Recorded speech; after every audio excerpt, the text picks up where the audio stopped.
Merci aux 15 000 personnes qui étaient en direct, en temps réel l'autre jour. C'est un record absolu pour suivre ce live spécial soirée élection. Alors, il ressortira dans quelques jours, le prochain Best of Live, mais je vais devoir amputer beaucoup de parties parce que, comme vous le verrez, j'ai utilisé beaucoup de choses qu'on a dit dans cet épisode. C'est très dur de suivre l'actualité du coronavirus, ça va très vite. Ce sera peut-être l'occasion de reprendre les vlogs, je sais pas. Mais là, en tout cas, on est à la page, il est tard, on met en ligne. Merci aussi aux 1700 personnes qui ont fait monter la barre de financement du jeu de société Vive la France à 1500%. Il reste encore quelques jours pour se le procurer. Il y a un lien en description qui vous emmène vers une page avec une vidéo d'explication du projet et il y aura dans quelques jours sur cette même page la vidéo d'explication des règles. Sur ce, fin de la promo, bon épisode.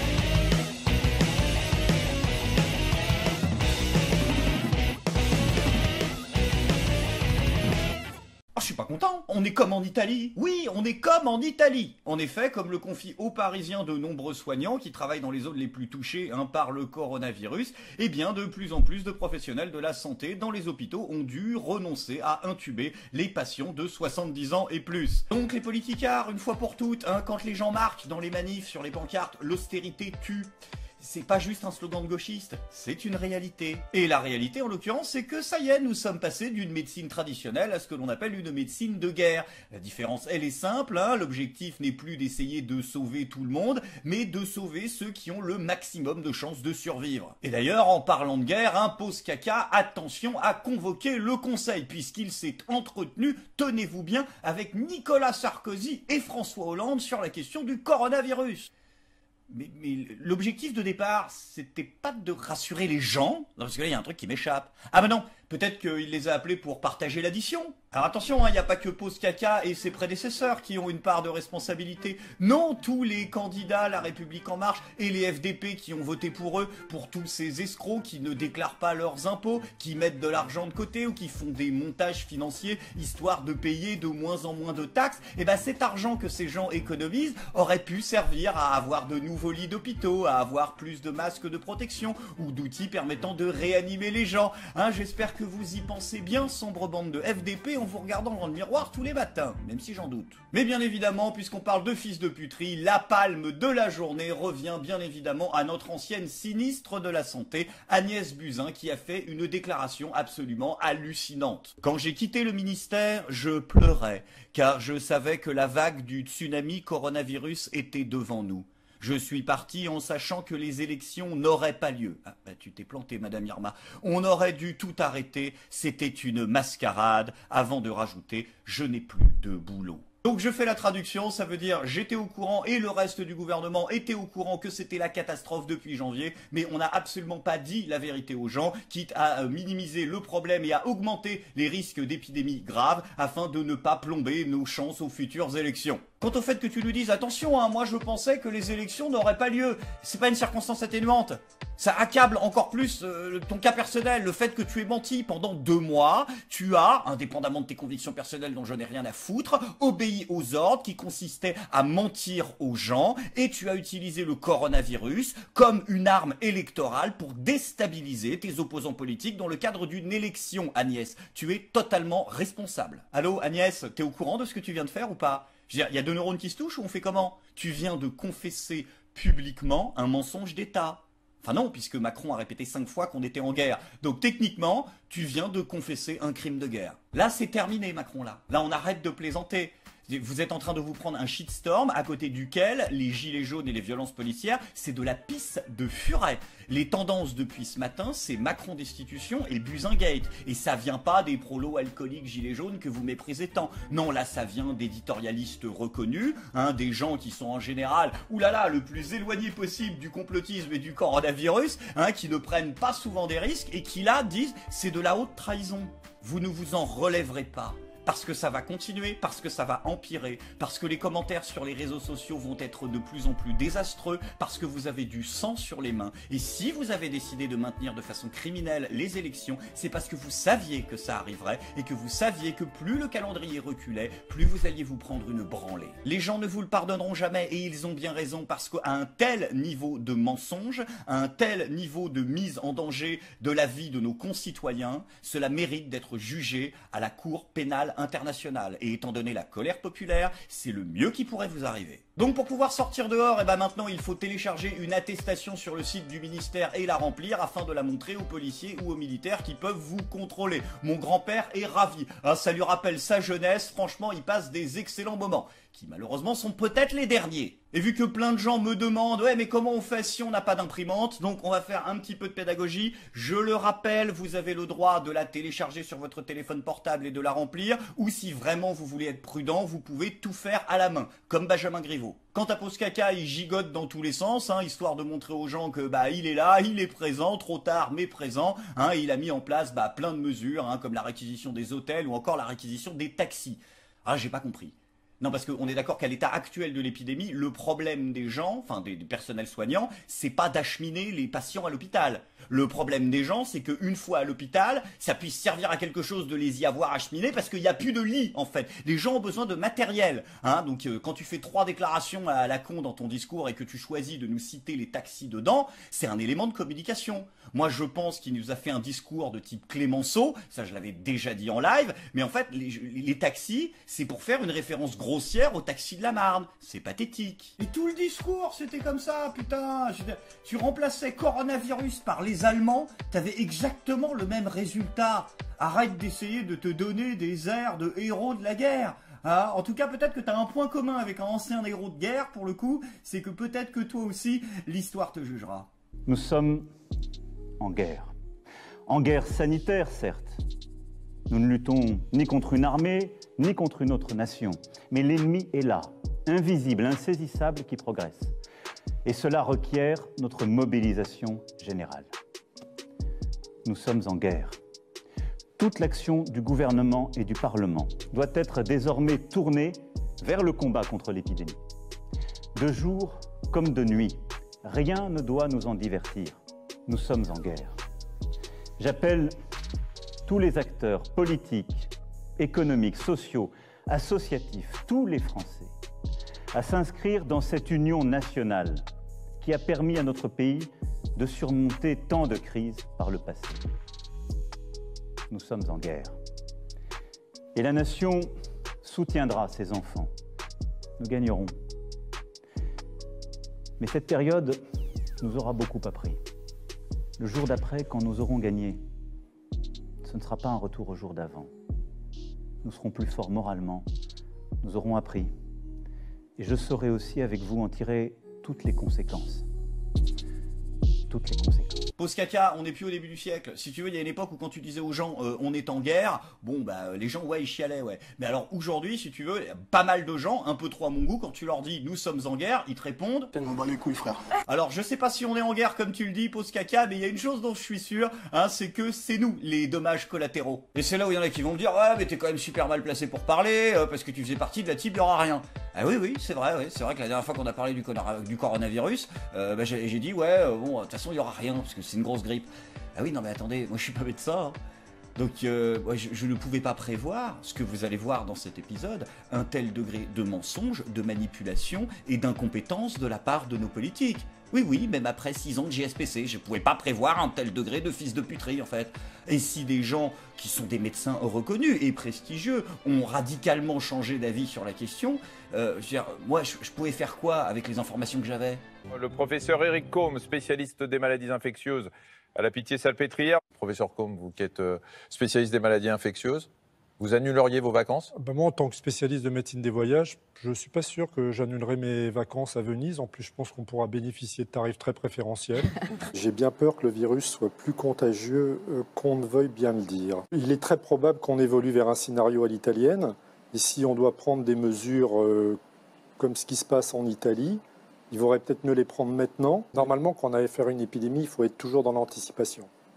Bon, Olivier Véran nous disait qu'il l'était. Il nous a plutôt expliqué qu'il regardait et puis qu'il prenait les décisions. C'est comme ça que j'ai compris les choses, en tout cas. Je redoute la hauteur du pic, plus que sa largeur. La hauteur du pic, si elle s'étale sur quelques semaines, j'ai peur, mais je pense en aucun cas qu'on arrivera à 150 000 morts, comme ça a été dit. Hein. Franchement, non. Donc l'erreur est humaine, mais la persévérance dans l'erreur, elle est diabolique. Et pour ça, on a bien évidemment pu compter sur la team Homme Soja de Tolbiac, qui, comme d'habitude, nous a envoyé ses meilleurs éléments. En fait, et on trouve ça un peu ridicule que tout le monde parle tout le temps de coronavirus, alors qu'il y a des problématiques sociales vachement importantes dans le pays en ce moment. En soi, surtout pour notre tranche d'âge à nous, en fait, on est assez jeunes, le coronavirus, ça ne touche pas tant que ça, et on aimerait bien continuer à étudier, quoi. Elle a un enfant caché, Marlène Schiappa ? Je suis littéralement fasciné par ces gens qui, c'est bizarre, hein, n'ont envie de travailler qu'au moment où ils n'ont pas le droit. Soit parce qu'ils sont en grève, soit parce qu'il y a épidémie. C'est pas de bol, on tombe jamais bien. Donc, encore une fois, je sais que ça peut faire mal au rectum à beaucoup de gens d'écouter les consignes du gouvernement. Vous avez qu'à faire de la méthode Coué et vous dire que ce ne sont pas les consignes du gouvernement, mais bel et bien les consignes des médecins. Ce qui est vrai, en plus, hein, c'est juste qu'ils les appliquent beaucoup trop tard. Donc, faites ce petit exercice, mais surtout, s'il vous plaît, respectez les consignes de sécurité. Et n'écoutez pas Sibeth Ndiaye non plus. Non, les Français ne pourront pas acheter de masques dans les pharmacies parce que ce n'est pas nécessaire quand on n'est pas malade. Ouais, alors c'est rigolo, Sibeth, de jouer au troll de service pour exciter le prolo, mais là, ça commence à être légèrement gênant, surtout quand tu mets la vie des gens en danger. Les masques sont utiles aux gens pour ne pas répandre le virus toi-même. Effectivement, ça t'en protège pas, mais ça évite que les autres l'atteignent. Voilà, je sais que un geste tourné vers les autres, ça peut vous sembler complètement délirant, mais pour pas mal de gens, bah, c'est quelque chose de normal. Non, la réalité, c'est que comme on l'avait dit en live, hein, si on n'a pas de masque, c'est parce que Agnès Buzyn a envoyé gratuitement et bénévolement la totalité des stocks à la Chine pour les aider, ce qui partait peut-être d'une bonne intention, sauf que l'autre cruche, elle a oublié de faire les courses, on n'en a pas racheté, et donc du coup on paye. Et puisqu'on en est à parler de FDP qui mérite d'être tondu sur la place publique, bah, mention spéciale pour Laetitia Avia aussi, hein, la rapporteuse du texte là sur les libertés sur internet, celle qui veut faire censurer les réseaux sociaux et mettre des boutons signalement en masse dès que quelqu'un reçoit une insulte parce que la pauvre elle s'est fait insulter en MP parce qu'elle fait une politique de merde. Et bah elle, alors qu'elle répète sur les réseaux sociaux en boucle qu'il faut respecter le confinement, Libération révèle que en sous-main, elle met en place tout ce qu'elle peut, elle remue ciel et terre pour réussir à obtenir une dérogation illégale pour qu'une de ses collaboratrices puisse quitter son confinement pour venir à Paris travailler avec elle, mettant ainsi la vie des autres en danger. Mais elle en a rien à foutre. Quant à Emmanuel Macron, bah il continue à se foutre de notre gueule et à nous mentir en direct à la télé. Nous ne sommes qu'au début de cette épidémie. Nous avons anticipé, nous nous sommes préparés. C'est vrai, vous avez tout anticipé, vous avez tout préparé. Bah faudra aller expliquer ça au personnel soignant alors, parce qu'ils ont envie de comprendre à mon avis pourquoi ils sont obligés de faire cosplay MacGyver depuis 15 jours. Pas assez de bras et pas assez de matériel selon elle. Aucun stock de blouses imperméables par exemple. Bah là je mets ça en plus pour protéger des projections pendant le soin. C'est un peu du bricolage, oui. Normalement on devrait avoir des lunettes, mais on n'a pas assez de stock. Le masque chirurgical, il est pas adapté pour les cas confirmés. Donc il nous faut des masques FFP2. Et ça, on n'en a pas, on n'a plus de stock. Comment vous avez-vous assuré la protection de ceux qui ont été en contact avec vous aujourd'hui ? Très simplement, en arrivant et en se lavant les mains, avec un gel hydroalcoolique qui était présent, et sinon j'en ai un petit sur moi. Ensuite, en étant vigilant pour qu'il n'y ait pas de contact, ça a été d'ailleurs parfaitement respecté par les assesseurs qui étaient présents. On montre sa pièce d'identité, sa carte électorale sans qu'elle ne soit touchée, avec des isoloirs qui étaient disposés de telle façon qu'on n'avait pas besoin de manipuler les rideaux, et ensuite en se relavant les mains en sortant. Vous n'avez pas vous-même été testé ? Je n'ai pas été testé parce que je n'ai pas de symptômes. Tu te fous de la gueule du monde. T'es en train de me dire que le président de la République française n'est pas testé tous les jours ? Que le président de la République française, hein, dont dépend la continuité du fonctionnement des institutions, on ne prend pas des mesures pour voir s'il va pouvoir continuer à faire son travail ? Mais tout le gouvernement a été testé, les uns après les autres, ils sont auto-mis en quarantaine. Vous foutez de la gueule du monde ou quoi ? S'il te ment comme ça, c'est pour te faire croire, c'est pour faire passer un élément de langage et une vérité, une réalité qu'il a cachée aux gens pendant 2 semaines, qui était que les gens n'étaient plus testés dans les centres d'urgence, on ne les testait plus sauf s'ils ne présentaient pas de symptômes, alors qu'on nous disait à la télé qu'on était en stade 2 alors que c'est faux, on était déjà en stade 3, et Pause Caca veut nous faire croire qu'il suit la consigne qui est appliquée à tout le monde. Mais tu mens aux gens. Bon monsieur, c'est exactement ce que je vous ai dit. Je viens d'appeler les 300. mon copain, Micha Piquet. On ne dépiste plus personne, hormis les gens hospitalisés. Donc je peux rien faire pour vous, monsieur. Je vous ai donné le compte-rendu médical. Et ça, va passer à Paris. D'autres villes, Il y a d'autres villes qui dépistent. Mais en tout cas, à Paris, c'est depuis 7 jours. Vous ne faites pas Paris, ça. C'est pas moi qui décide, monsieur, c'est comme ça. La motivation, Parce que pourquoi je vais vous expliquer, c'est simple, c'est pour des raisons économiques. Parce que s'ils s'aperçoivent que tout le monde a le Covid à Paris, et ce qui est le cas, eh ben, ils sont obligés de mettre Paris en quarantaine et ça leur coûte trop cher. Donc leur décision, c'est de dépister que les gens hospitalisés. Comme ça, ils donnent des faux chiffres à la télévision. Ils nous disent qu'on est en phase 2, alors que nous, dans les hôpitaux, on est déjà en phase 3, parce que ne pas dépister les gens, c'est la phase 3. C'est tout. C'est un problème politique. Une dernière chose. Ça, c'est le Doliprane et les masques. Une dernière chose, docteur. Oui. Et pourquoi les SAMU et les médecins personnels, ils ne savent pas ça? Parce qu'ils sont Parce pas que moi, au c'est courant. les SAMU qui m'ont envoyé ici. Je sais. Je suis en train de les appeler, le SAMU, pour leur dire que ça sert à rien qu'ils nous envoient des gens puisqu'on ne vous dépiste pas. Mais vous l'avez dit que vous... Oui. Je viens de les avoir au téléphone, je viens de leur dire. Mais c'est mieux parce que c'est inutile que les personnes viennent Bien ici sûr. pour Et en plus, c'est dangereux pour les autres personnes. Je suis désolée, c'est pas contre vous. Merci pour c'est pas moi, c'est le système, c'est de la merde. Merci pour tout. Voilà. Il y a encore quelques heures, beaucoup de nos concitoyens étaient dans les terrasses des cafés, vivaient comme si de rien n'était. Les gens, ils sortent, posent caca parce que tu leur as dit de le faire. Parce que le 11 mars, tu nous as fait une vidéo Ecoplus aux accents baudelairiens pour nous expliquer qu'il fallait envahir les terrasses de café et sortir zouké. Nous ne renoncerons à rien. Ni à déclamer les mots universels de la Déclaration des droits de l'homme et du citoyen, ni à interpréter l'Ode à l'amour, cet hymne magnifique à la tolérance et au respect, ni à réciter la prose poétique de Camus et à nous battre contre la bêtise qui, disait-il, insiste toujours. Nous ne renoncerons à rien, surtout pas à rire, surtout pas à chanter, surtout pas à penser, surtout pas à aimer. Nous ne renoncerons pas aux terrasses, aux salles de concert, aux fêtes de soir d'été. Que 2 jours avant, tu es sorti publiquement à l'opéra et tu as incité les Français à sortir, et 3 jours plus tard, tu nous expliques qu'il faut tout fermer. Bravo, champion. La réalité, c'est que vous n'avez rien anticipé et que la communication gouvernementale autour du coronavirus, si on la reprend depuis le début, c'est une gigantesque catastrophe. Vous avez textoté? J'ai échangé dimanche avec lui parce que le président Macron est venu vendredi au théâtre. C'était bien raisonnable, ça? Il voulait aussi donner un indice qu'il fallait continuer à vivre. Macron a dit « La vie continue, il n'y a aucune raison, sauf pour les populations fragilisées, de modifier nos habitudes de sortie. » Le gouvernement annoncera des mesures pour limiter au maximum les rassemblements. Il n'y a aucune raison, sauf pour les populations fragilisées, de modifier nos habitudes de sortie. Nous allons faire passer cette limite au rassemblement de 100 personnes. Lundi matin, le président a arpenté les Champs-Élysées. Je me promène, j'ai le droit. J'ai le droit de me promener. J'invite tous les Français à limiter leurs déplacements au strict nécessaire. Vous avez déclaré que si nous passions au stade 3, eh bien nous ne fermerions pas les écoles d'une façon automatique.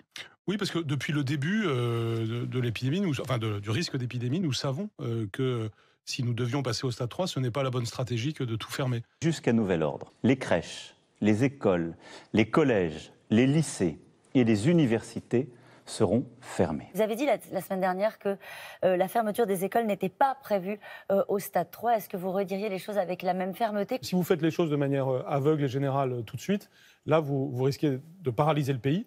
Et en paralysant le pays, vous ne pouvez pas combattre le virus, notamment, vous voyez, si vous êtes une infirmière et que vous élevez un enfant ou plusieurs enfants et que toutes les écoles sont fermées, vous ne pourrez pas aller au travail. Si vous ne pouvez pas aller au travail, vous ne pouvez pas contribuer à soigner. Nous allons aussi organiser un service minimum, par exemple pour les enfants des personnels soignants, de façon à ce qu'ils puissent aller quand même sur leur lieu de travail, justement pour soigner. Vent de panique sur les bourses, avec des chutes de 8-9% hier. Alors, est-ce que c'est le prélude d'un krach boursier? Moi, je regarde avec une certaine circonspection la situation. C'est plutôt le moment de faire des bonnes affaires en bourse. la bourse de Paris vient tout simplement de vivre la pire journée de son histoire, moins 12,28% pour l'indice CAC 40. Macron a menti. Il a menti à la télévision quand il a dit qu'il avait consulté les experts scientifiques qui disaient que ça allait, qu'il n'y avait pas trop de risques. Ils ont dit l'inverse. Et le plus dramatique, c'est l'excuse officielle. Ils ont le culot de nous dire, si on n'a pas reporté les élections, c'est parce que les gens auraient dit qu'on essayait d'arranger le calendrier électoral. Pardon ?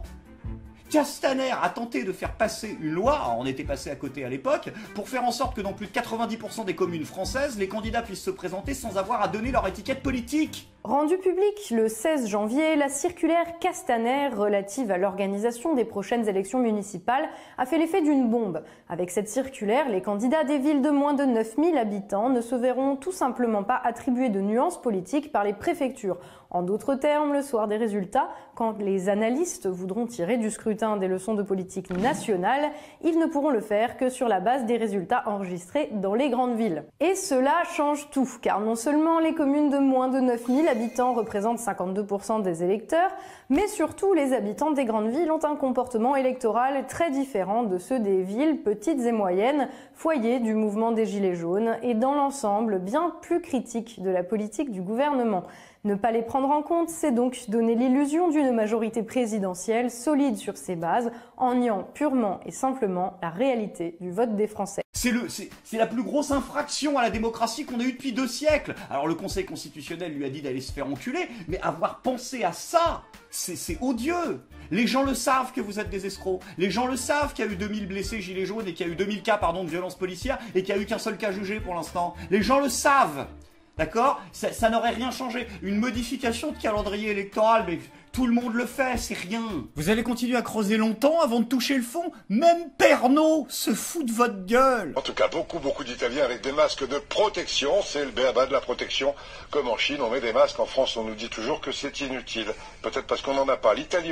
Dans ton cul, il en aura glissé une, Pépé Pernod, il est en forme. Après, attention, soyez rassurés, il reste des gens compétents comme Olivier Véran, notre ministre de la Santé. J'ai bien peur que le virus soit plus contagieux qu'on ne veuille bien le dire. Il est possible qu'il existe ce qu'on appelle des supercontaminateurs, c'est-à-dire des patients qui ne contaminent pas 2 ou 3 personnes, comme on le répète à longueur de temps, mais qui puissent en contaminer des dizaines. Malheureusement, on n'arrive pas à les repérer, et c'est probablement ça qui obligera à prendre des mesures peut-être un peu plus drastiques que celles qui ont été prises jusqu'à maintenant. Et quand vous dites un supercontaminateur, c'est... On trouve un autre nom que ça. Je sais que c'est le nom qui est acquis, mais je trouve que c'est très stigmatisant pour quelqu'un. Pardon, t'as tellement rien à dire, t'as tellement les yeux bas, tellement t'es mouillé jusqu'au coude que t'es là, attention hein, pas d'amalgame par contre. Oui, je trouve, super contaminateur, voilà, c'est de la coronavirusophobie, exactement. Eh ben je n'aime pas ce mot, c'est un terme scientifique mais je m'en fous. Vous le remplacez par choucroute, voilà s'il vous plaît, au nom de la tolérance, sauf pour les personnes qui sont alsaciennes. C'est honteux. Après Pause Caca, il a quand même lancé des pistes que je trouvais pas trop mal, notamment lorsqu'il a dit « Il faudra demain tirer les leçons, interroger le modèle de développement qui révèle les faiblesses. » Oui, mais moi je veux bien, hein. Mais je pense qu'il y a 2-3 personnes qui risquent d'en arriver méchamment à la conclusion que ta politique de merde, bah c'est justement une gigantesque connerie depuis 3 ans. Après c'est vrai qu'il n'était pas aidé trop Pause Caca parce qu'à mon avis, la personne qui gérait les sous-titres, elle a aussi chopé le coronavirus. Nous devons aussi porter une réponse européenne. La Banque Centrale a déjà aujourd'hui fait part Joseph Cuillère. Non, pardon, autant pour moi, c'est le roi Burgonde qui a fait les sous-titres. Quant aux journalistes, pour beaucoup d'entre eux, en tout cas sur BFM TV, garde à vous, attention, hein, Anna Cabana en position turlute, donc celle qui nous avait expliqué qu'il y avait quelque chose dans l'ADN d'Emmanuel Macron, hein, qui est une chimie exceptionnelle de son être, nous explique maintenant que si les gens ont du mal à suivre les consignes, c'est parce qu'elles étaient trop subtiles. Si on leur donne l'idée que d'aller voter, finalement, ça peut se faire sans risque, et ben alors d'aller dans un marché ou d'aller dans un parc, ça peut aussi se faire sans risque. Et là, si vous voulez, c'est tout, il y a trop de subtilité en la matière, au fond, et bien tue la subtilité. Oui, l'incompétence d'Emmanuel Macron, c'était en fait une subtilité qu'on n'a pas compris. C'est-à-dire qu'en fait, il nous disait, vous pouvez sortir, mais en même temps, on pouvait pas sortir. En fait, c'est de la politique quantique. Voilà, c'est de la politique de Schrödinger. C'est pour ça qu'on pouvait pas suivre. C'est qu'il faut savoir que le président de la République, il impressionne tout le monde. Au fond, ils sont tous bluffés. Ce caractère impressionnant du président de la République paralyse le système. Emmanuel.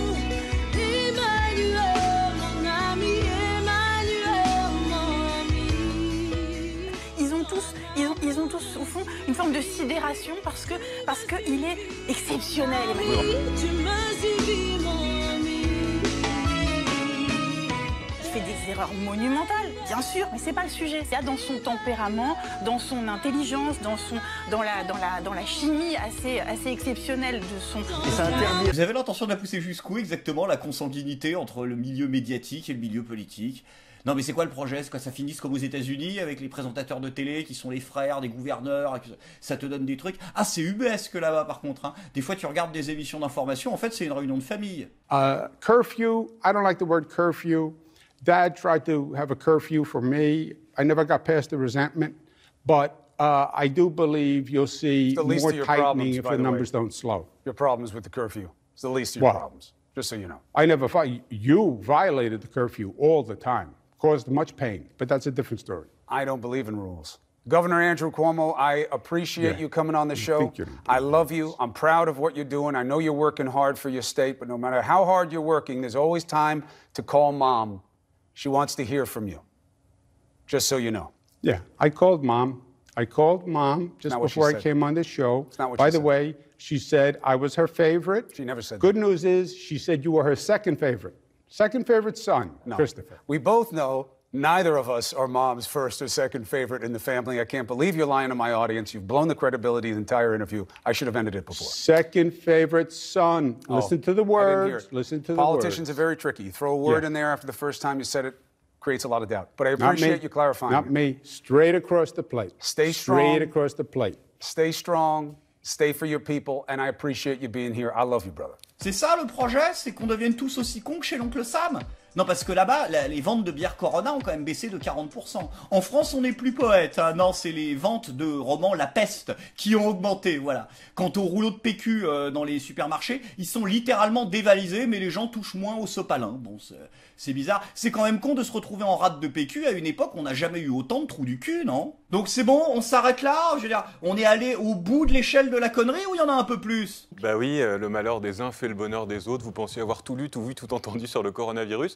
Eh bien, vous vous trompiez. Corona fait partie des tendances les plus recherchées par les utilisateurs de sites pornographiques. Et il faut dire que les sites pornographiques le leur rendent bien. Plus de 200 vidéos pornographiques donc, liées au coronavirus circulent en ce moment sur Internet et notamment sur un site comme Pornhub. Alors qu'elles soient amateurs ou professionnelles, ces vidéos s'inspirent de l'épidémie pour tenter d'appâter l'internaute coquin. Alors on a des vidéos tout à fait étonnantes comme qui ont pour titre « Le corona ne l'arrêtera pas »,« Sexy coréenne coronavirus »,« Baise en quarantaine »,« Couché pour la dernière fois avec mon ex atteint du corona ». Ouais, ok.